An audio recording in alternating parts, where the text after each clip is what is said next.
Marcus, thank you for Good morning. joining the Hollywood Times. And I know you're a busy man, but your publicist reached out and we were excited to talk about kind of this renaissance of the 2000s and you being an iconic photographer and capturing some of those best moments in that decade. And I know you were inspired by Britney Spears' latest news, where she is now a free woman after all these years.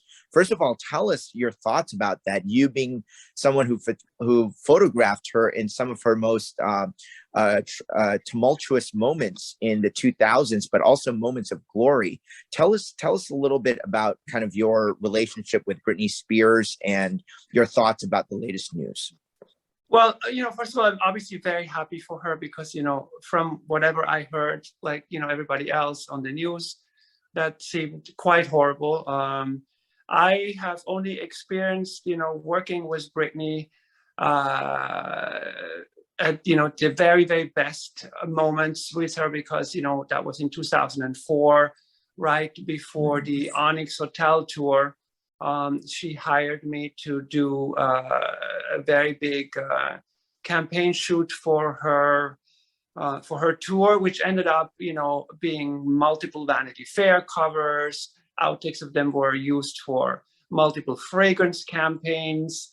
It was a big merchandising campaign. So that was a really great moment. And I met Britney as a incredibly creative, smart, independent collaborator, with essentially her dad and her management team sitting in the back room playing cards, and she was completely a creative partner in doing this, and couldn't be smarter and couldn't be more wow, more creative. So everything I heard on the documentary and all that seemed horrifying and seemed, the furthest from how I know her. But, all I can say is I'm very happy for her, and I hope she will return to being, that super exciting, creative artist, and I would love to work with her again. That is really powerful to hear, especially after, the New York Times documentary that really, I think that really moved not only public opinion, but it also moved the judge's opinion.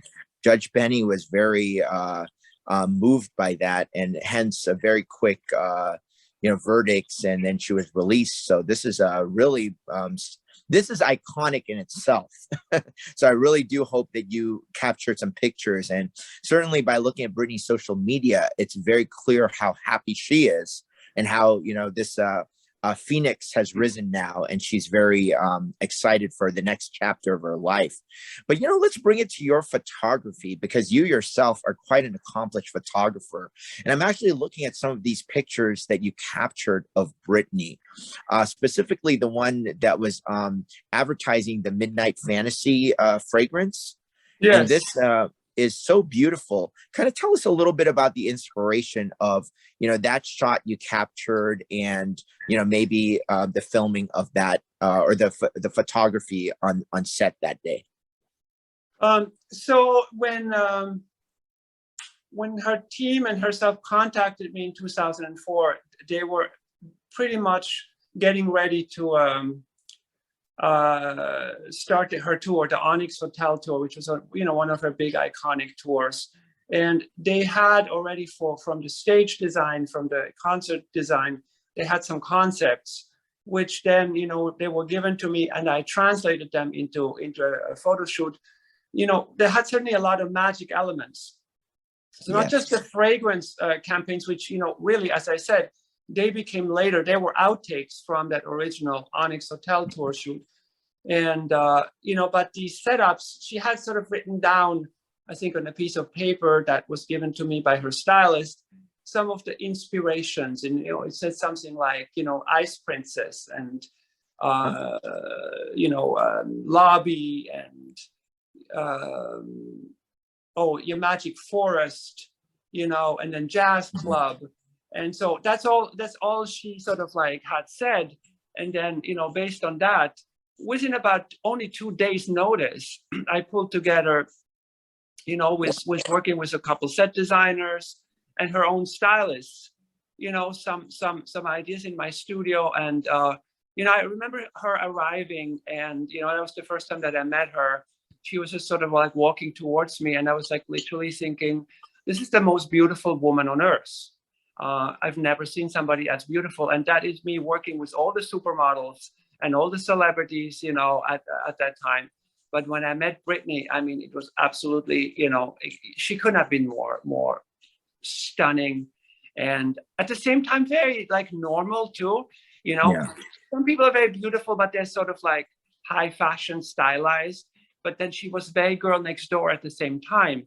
And talking to her, and she asked if she could see some of my other work. And I remember standing with her at the kitchen counter of the studio, and we're just looking, and she was very excited, and she couldn't wait to start the shoot.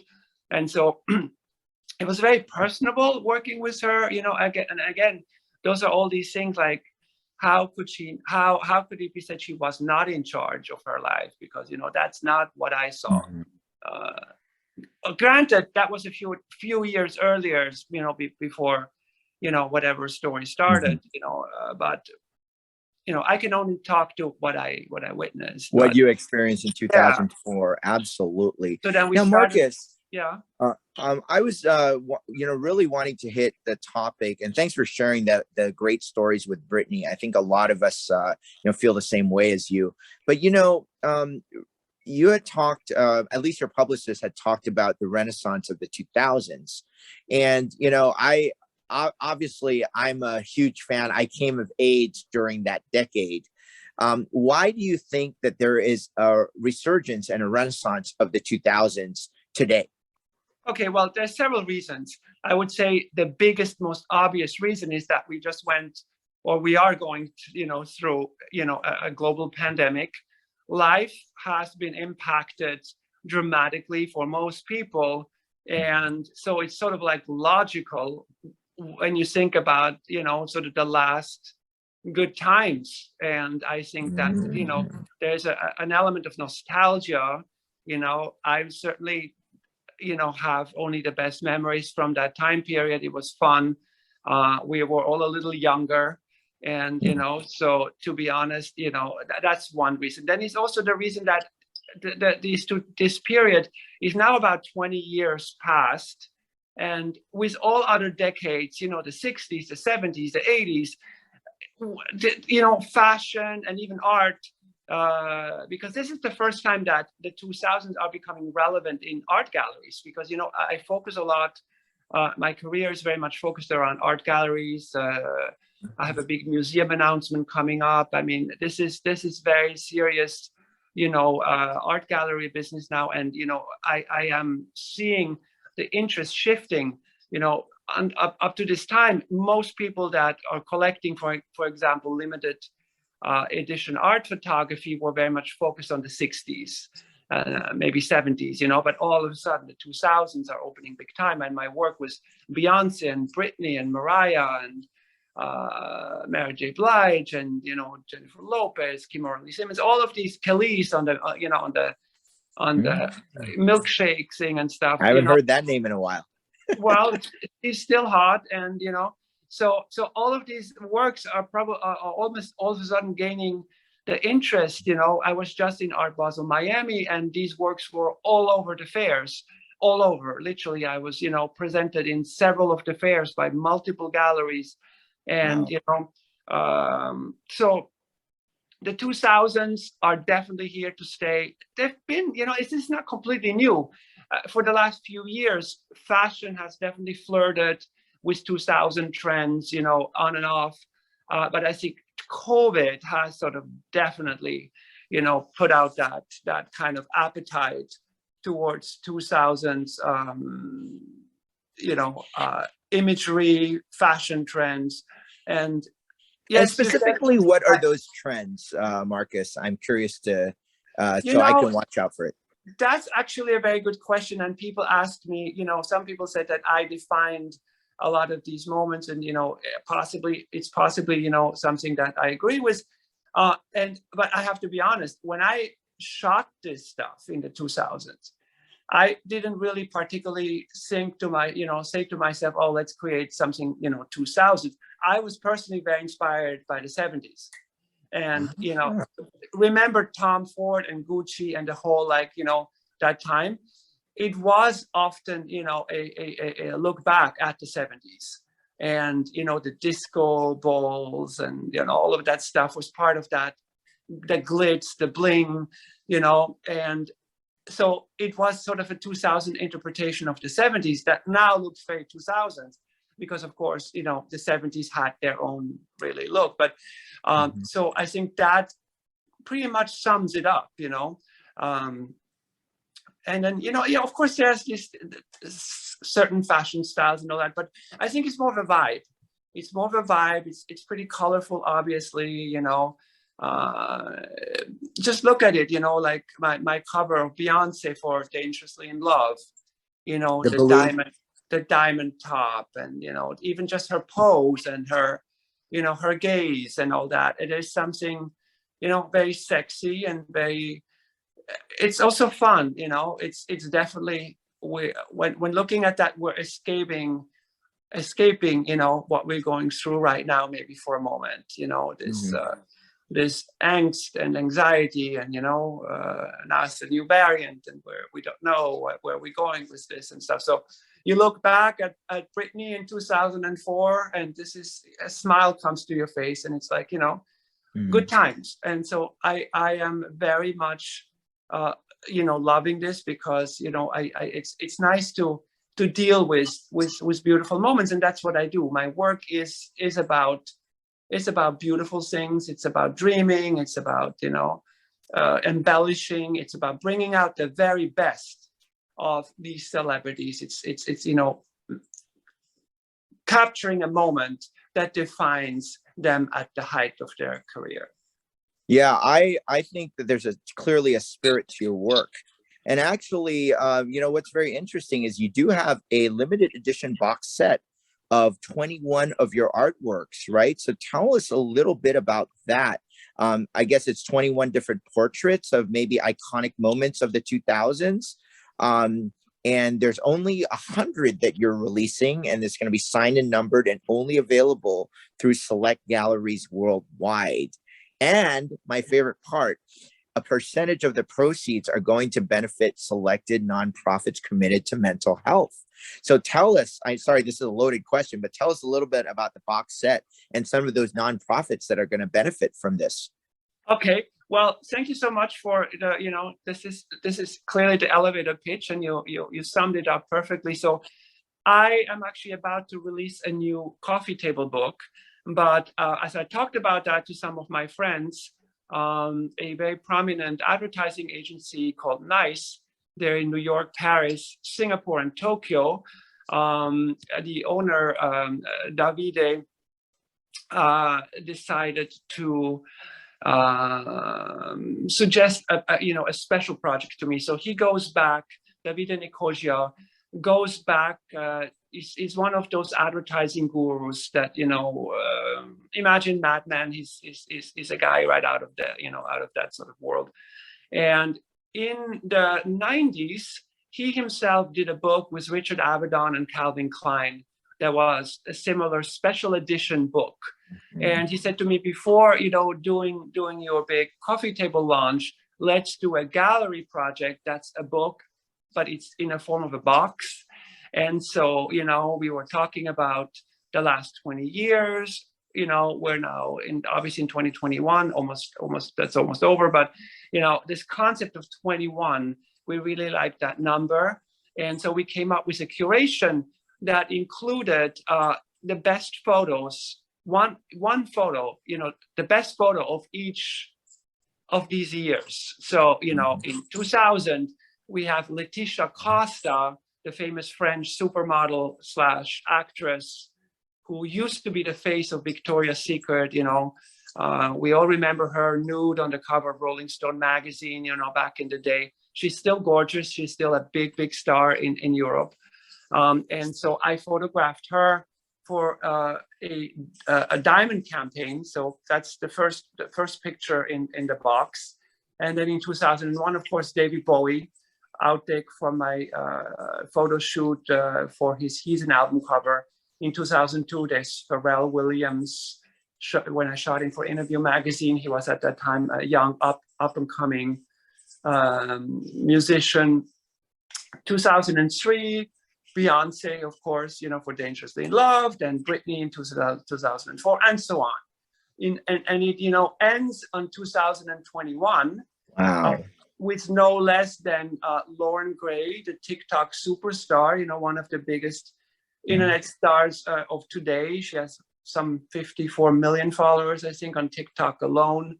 And I photographed her for one of her music projects, her recent single. And, I thought that she was very interesting as a sort of a narrative, going from a Britney Spears to a Lauren Gray, which, it sort of showed the shifting landscape in pop culture, how today kids are really, really interested in those social media stars. At the same time, she's also, a singer and musician and, extremely beautiful girl. So it was interesting to include her. But I also have some other iconic moments. I shot the cover of Playboy magazine with Aubrey O'Day, if you remember, from Danity Kane. That was a big moment in 2008. She was pretty popular and was one of the best-selling issues of Playboy at that time. And so there's like a really interesting range of pop culture. Also, there's a European pop superstar, Laura Pausini, who actually is on The Voice in Latin America and stuff like that. So sure, she's not as well known in the US per se, but globally. So my focus is very global. I am spending most of my time in the US, but I'm a global artist, and I work with celebrities and brands all over the world. So I made sure to include not just US artists, but international artists as well. So it's a very, very interesting box. And it was created by Davide and Giorgio, who is his partner. And this box is, as you said, unique. There's only 100. We are giving proceeds for mental health awareness. So there's a mental health awareness charity that's linked to this, which to me is the most important cause right now to really contribute. I mean, talking about social media, we all heard what's happening with Facebook and young girls literally being made sick from being too much on social media, the comparison to the unrealistic standards set by that, and people pretending that they're doing so great and other people are looking at it and like feeling bad about themselves. Those are topics that are important to me. Being a creator of pop culture, photography, and this is a topic that I cannot ignore. So it was very obvious for me that giving back to charity is always a central element in my work. I've done many campaigns and actions for charity. Most notably, maybe was the Keep a Child Alive. Remember Kim Kardashian in the coffin, the Digital Death campaign. It's a Alicia Keys campaign, and I raised over $1 million in like literally 24 hours for AIDS. That was a very important topic. It still is, of course, but I think now mental health awareness. Personally, I think we need to do a lot more.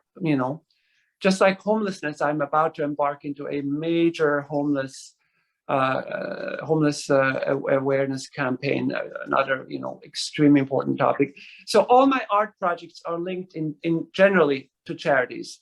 Of course, my David Bowie exhibitions were all linked to cancer, and so that is really how I operate. Oh, I love it. And then specifically, what do you think those solutions are for, curing this pervasive problem, which is mental health and, over reliance on social media? What is the alternative? What is the solution? Well, I think we got to make this very clear that nobody's perfect. And, I think I'm the expert in witnessing that, because I am constantly working with the world's most celebrated, most beautiful stars. But you create perfection, Marcus. You create. Yes, you but it's embellish. also the way I create perfection in this imagery. It's also a sort of social commentary, because what I'm basically, there's sort of a mantra that I have, and I'm basically saying, okay, we live in a society where celebrity have basically been sort of raised to the status of gods and goddesses. Look at Greek mythology, look at these gods and goddesses. And that is what we're doing. We're literally, worshiping Kim Kardashian. And, I worked with her, I think she's amazing, but she's not a goddess, she's a person. But I think people need to remember that. I'm here to tell people nobody's perfect. My work has an aesthetic and has a way of presenting itself that is very perfected, but it is also asking the question, why are we doing this? I'm not against it. And I think it's wonderful to, bring out the best in people and stylize them and make them look absolutely amazing. But it's not reality. My photography is not, a document of what's completely real. It's a fantasy. And I am very open about that. I have photographed David Bowie with wild wolves. That's a fantasy story. He was never there with those wolves. And we always, talked about that. This was a complex post-production situation with the body models, and the wolves came 5 months later and all that. But now you look at that, those photos, and people are like, wow, he was very brave, working with the wolves. And I'm always like, well, this is not real. David Bowie and we laughed about it because he said, this looks so real. I almost remember being there. Obviously it wasn't. And, he said, maybe I never have to do another photo shoot because we can do that. So, of course, not all of my photo shoots are, manipulated to that extent, but I can do it and I will do it, when I have fun with it and when it makes sense. I'm not a snapshot photographer per se, and, nothing against people who work like that. I am more like a painter in the sense that I start with a completely blank canvas and I light it and I put it together and, I fake it and I make it look whatever I want, if I want to floating spaceships or whatever, and people flying, I can do that. I also like, quite simple portraits, but even those have, elements of perfection and fantasy that are not completely real. And I think that message, it's important to be upfront about that and let people know, hey, you look the way you look. For sure, I believe very much in a healthy lifestyle. I believe in being the best that you can. And I myself, I work out 2 hours a day.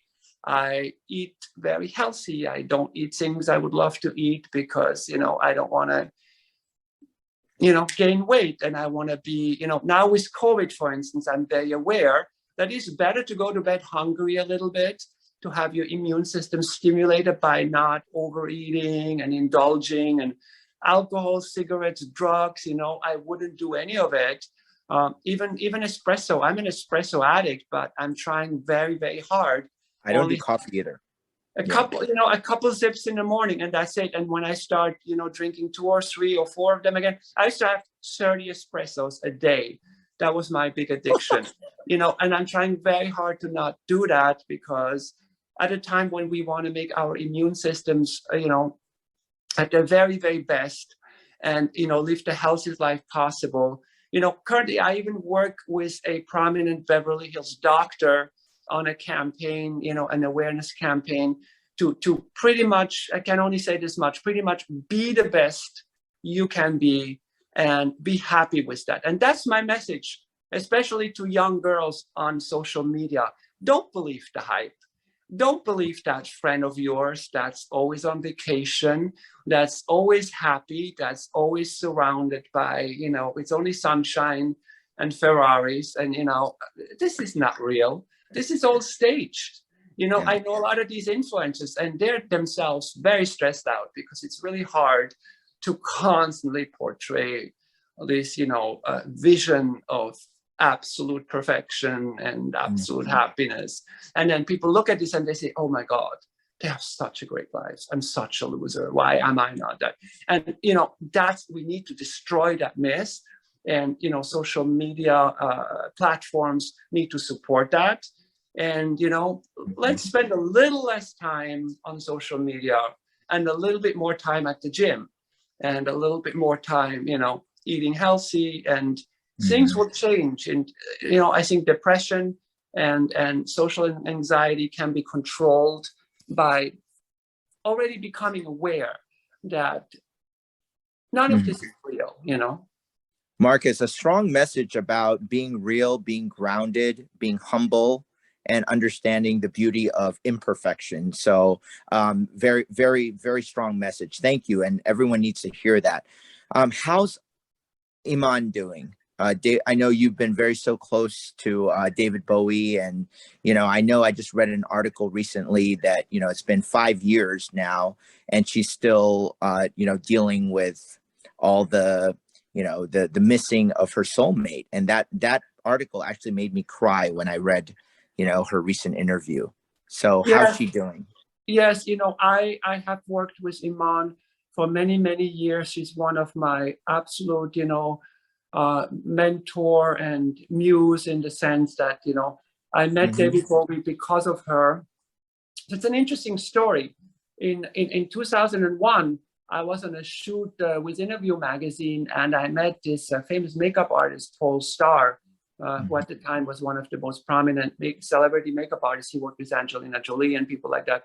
And we did that shoot, and he came up to me after the shoot and said, "Have you ever worked with Iman?" And I said, "No, I haven't." And he said, "Let me have your portfolio. I'm seeing her later today. Let me show her." So I gave him my portfolio, and literally same afternoon, I got a phone call, and it was this thundering voice, and it's like, "I'm Iman, I saw your work. I'm coming by your studio. Where are you?" And she literally, that's what she said. And the next day she was there, and she presented the project to me. She said she herself was doing a book. Interesting, there's always books and boxes and collection of work. So she said, "I'm doing this book. I have every photographer in the world, from Helmut Newton to Stephen Meisel. I have all this photography, but I haven't found my cover. I think you can do my cover." And so, obviously I was incredibly excited, and she called Alexander McQueen, who sent over these dresses, and we shot these wonderful images that, became the cover of her book, I Am Iman. But for the editing session a couple days later, she surprised me because she came back to the studio, and she rang the bell downstairs, and she said, "I'm here with David." And, he walks up the stairs. I at my studio in Soho at the time. He walks up the stairs, and, as charismatic as you can possibly imagine, just sat down. At the time it was not digital, it was all film, and, was the loop on the light table and stuff. He started looking at the results of the shoot, and he turned around and he said, "I really like this. I would like you to shoot my next album cover. Are you interested?" And that's sort of how this all started. That was your breakthrough. It was a breakthrough, even though 9/11 was sort of right after that. So it took a little moment until the shoot actually was able to be scheduled. But we did it, and this is now exactly 20 years ago. I have been celebrating the 20th anniversary of my work with Bowie. Congratulations, Marcus. That is an amazing feat. The Bowie series is the most successful series in terms of fine art, limited edition prints in galleries. I work with over 40 galleries around the world, and now about to announce a major museum deal. And of course, Bowie has been the driving force behind the success of my work with galleries. And so from there I went on, and I worked with Iman all the time. I shot her 2 campaigns for De Beers. Remember the diamond brand De Beers, which was purchased by LVMH. These became very successful, and then I worked with her, again and again. As recently as for her 60th birthday, I shot her for the cover of Vanity Fair Italia. Beautiful photo shoot in New York, and then I worked with David again. Shortly before he passed. I directed the video for Valentine's Day. And so, I've been, working with both of them, therefore for, almost 20 years. Recently it has been a little bit more quiet, and, I tend to not bug people. I tend to not, I work with people very professionally. These are professional friendships. Sometimes people say, "Oh, you're friends with all these people," and honestly, I'm not. I am a collaborator. I cherish that position, but I don't have beers with people, and I don't, hang out, and it's very professional. The relationships are very professional. So, but I obviously love the memory and cherish the memory of working with them both. I hope to work with Iman again, soon. But all I can say is they are so essential, both of them, to my success with art galleries, and with working with others, because frankly, you know how it works when you work in the celebrity world. You work with one, then you work with the others. Everybody wants to jump on the train. That's really what it is. And when we put together charity campaigns, for instance, I always have this conversation. I always say, oh, as long as we get this this person on board, everybody else will jump in. And that's certainly what happened with Keep a Child Alive. Once we had Alicia Keys and a couple other key names, once Kim Kardashian signed on, then everybody wanted to be in it. It's a domino effect. It always takes that, sort of sheep effect where people just follow, and what it is. We can't, necessarily fight human nature, but it's not necessarily a bad thing. It just, it's a testament to your hard work. But I wanted to ask you, Markus, one of the most iconic moments in the 2000s was Mariah Carey's Emancipation of Mimi. She was already written off as a has-been in the early part of the decade with a few flop albums, but the specific album cover you did, I know, shook everyone. And that went on to be a blockbuster hit, multi-platinum, revived her career. Tell us a little bit about that, because that is really such a moment of a phoenix rising above the ashes. Absolutely. So I was actually having a late, I was sitting in the kitchen late at night in my studio, eating some oatmeal, literally, when my phone rang. It was already 11 o'clock at night. And it was my agent from Los Angeles that, I was in New York. My agent from Los Angeles called me late. I was surprised to see her, her calling me. And she goes, "Mariah wants to talk to you right now." And I'm like, "What? Who? Why?"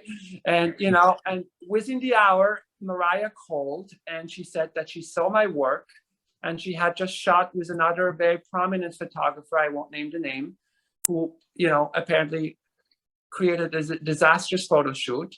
And she said, "We cannot use a single picture. I need you to reshoot it." And the next day she came to the studio, and she was very, very excited about a campaign I had done for Wolford. It's a luxury tights, and women will know the brand Wolford. And it was an ad campaign that was in vogue and all that. And she saw those pictures and she said, "I want that. I want exactly that for my album." And, of course we shot a bunch of other things, but, why not? I called one of the designers that, had created the dress for that Wolford campaign. It was a team called As4. And, I told him that Mariah is obsessed with this look. She wants to redo it. And so I organized all of this. Again, a lot of my shoots are very last minute. You look at this and you think, oh my God, they prepared this for months, but it was pretty much, on 48 hours notice. And it did become the most successful album of her career.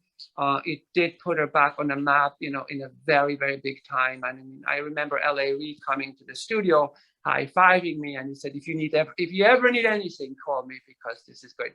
And it was 8 stories tall on Times Square and Sunset, and Andrew Leon Talley, I remember, he was doing an interview standing in front of the picture and said, those are Botticelli and angels. He was just like raving. And, it was a proud moment of course, because she did have some troubles before. And, And I love Mariah. I've worked with her after that, many times. And, again, you're right. This is probably one of the most iconic moments of the 2000s. Everyone will remember where they were. Your age will have it had probably a poster on their bedroom wall of either this cover or the Beyonce or some of the others that I've done. And so I do think I will probably, as much as I will do new shoots and I will do new work, it'll take another 20 years for those to sort of take that. It's like a good wine. I think photography is like a good wine. It's probably pretty good when it's first created, but it gets so much better over time if it's truly iconic. There's two kinds of fashion photography and celebrity photography. It's the stuff that looks really great at the moment, and we all see those those kind of images, and they look great when they're very, very current and they're very much like just of that moment. But there's a certain timelessness about it. And maybe more, as I said, a defining of an entire era, then they age very, very well, and they become just sort of grander and grander as time goes by. And I think people put stuff into it, right? Like when I look at that beautiful cover of Mariah and that strength that you captured, for the Emancipation of Mimi cover, it really is a testament to the bravery and strength that she had at the time, despite the negative public opinion, and now to turn her career back.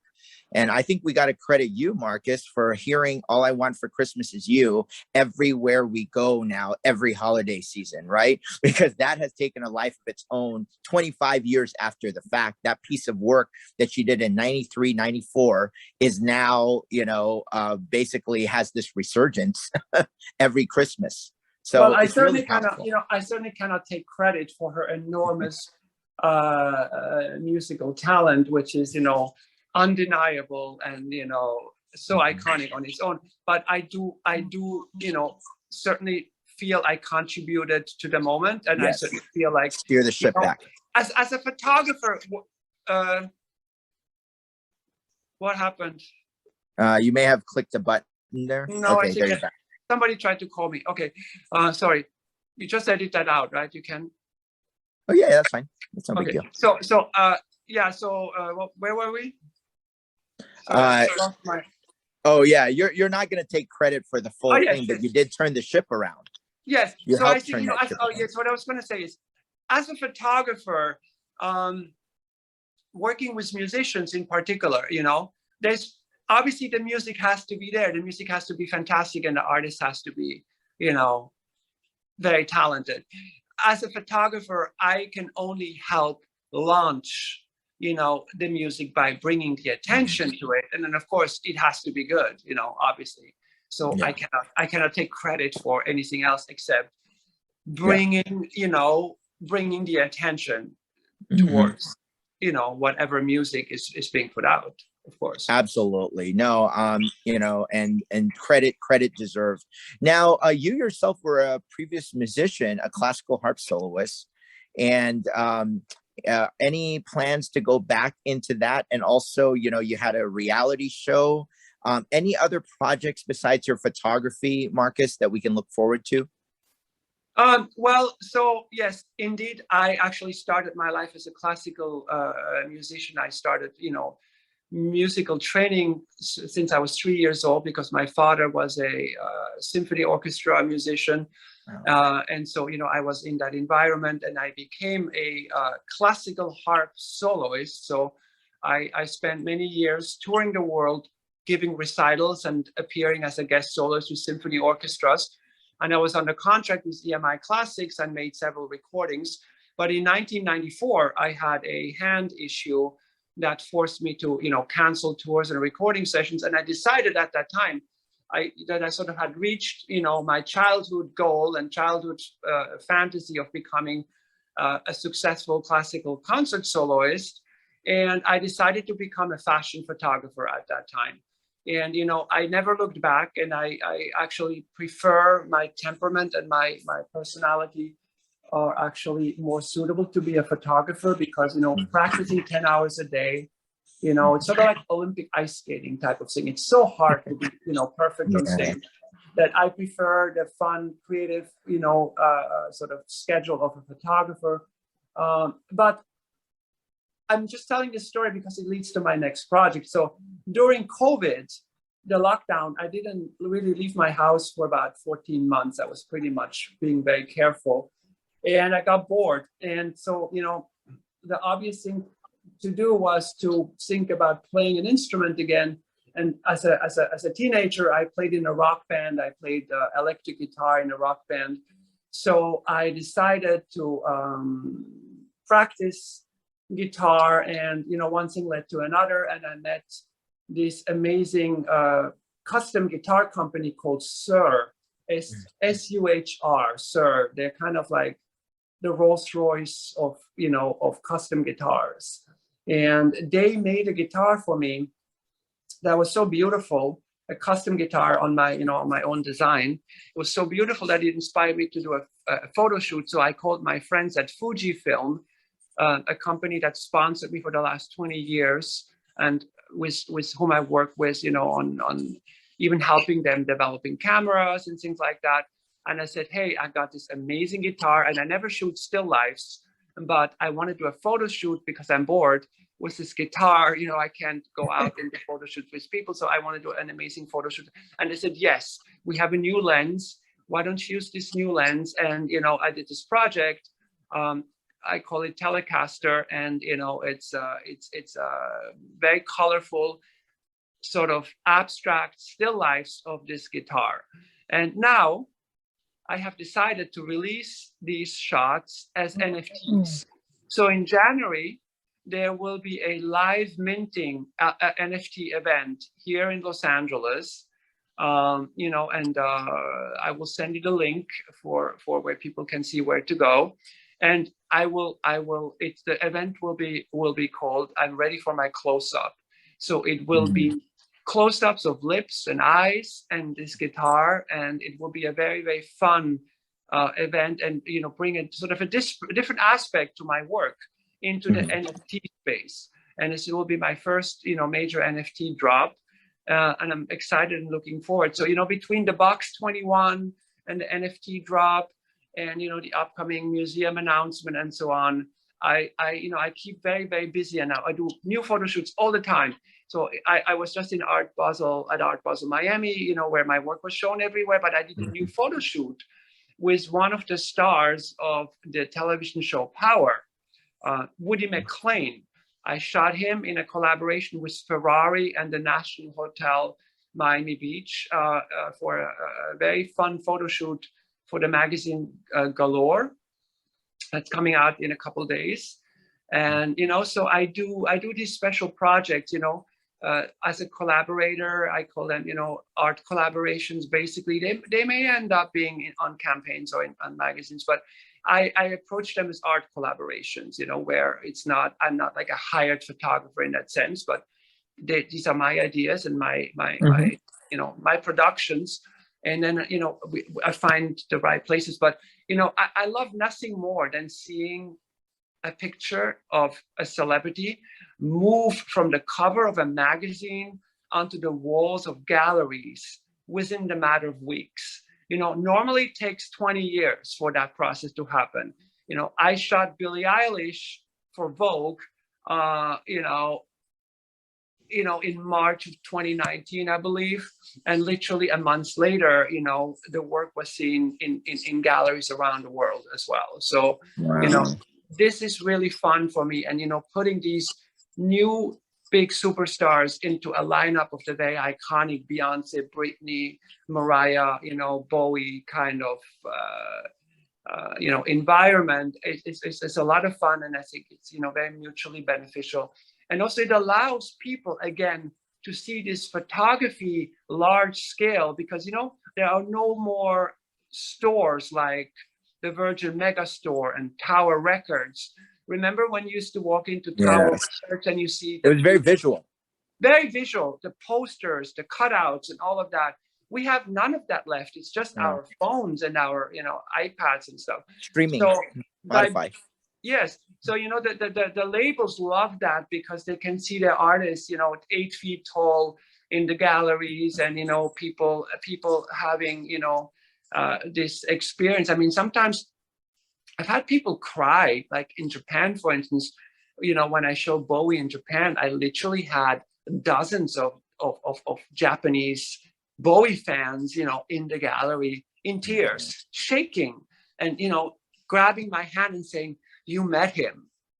And I'm like, okay, as if it was Jesus. And, again, going back to what I said before, these celebrities have taken the status of gods and goddesses, and people worshiping them, and so it's an interesting place to be in, because my work is sort of like, a link to that.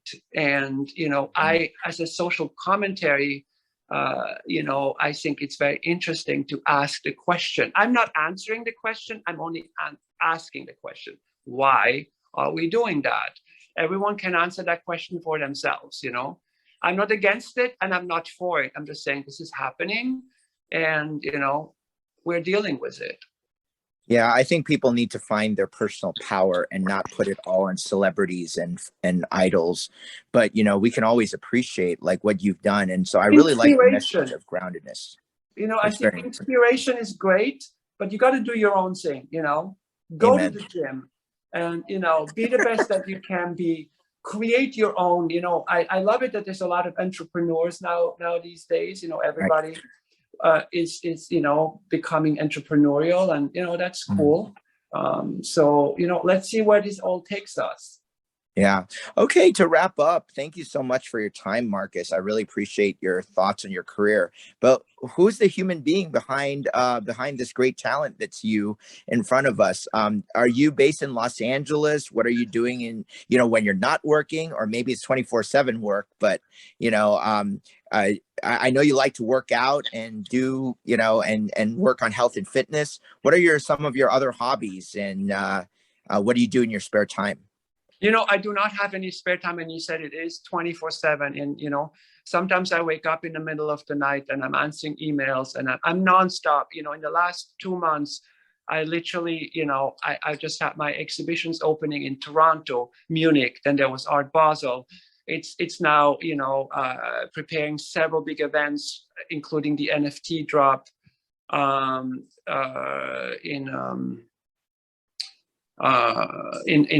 January in Los Angeles, and it will go on next year, opening exhibitions in Monte Carlo, Sydney, London, doing new photo shoots, new projects. So this is my life, and I live it to the fullest. I do work out, and I do, it's often difficult to find the time, especially when I travel, to keep in shape. But I don't really have hobbies in that sense. My passion is my work, and it's very fulfilling. And, I'm not necessarily needing to do other things to distract myself, Absolutely. So you're based in Los Angeles? Is that where you call home? I spend time in Los Angeles, in New York, but also in Europe. So I am literally, not in one place, but sort of moving about. So hopefully we'll catch you when you're here in Hollywood and Los Angeles. And where can we find you on social media? Do you do that, or are you just from your website? But maybe tell the audience where to find you. You can really find me in my galleries. If you just simply Google it, you will see pretty much in every city there's a gallery representing my work. I'm not a huge fan of social media. I have it at Klinko Studio, is the handle, but I'm not very good at it. I'm not very passionate about it. It's about the high resolution, large scale, high definition kind of work, which is the phone is not the best place to look at this stuff. It's really go to a gallery, go to my work is also in Washington at the National Portrait Gallery. You can see Beyonce in there, and so I encourage people, if they really want to see the work, see it at a gallery. Yes, absolutely. And just looking at your website right now, Markus Klinko studio.com, this beautiful image of David Bowie. I mean, wow, that just first thing that pops up. And you almost do want to see this in a gallery, not in your computer screen. So absolutely go check out Markus Klinko in any local gallery in any major city, pretty much, especially the one in DC. And thank you for spending your time. Do you have any final thoughts, Markus, for our audience? I think this was a great conversation, and you're a great interviewer, and thank you so much. I think we touched on all the topics, that are relevant right now, and I will definitely send you a link where the live mint NFT drop will happen. So yes,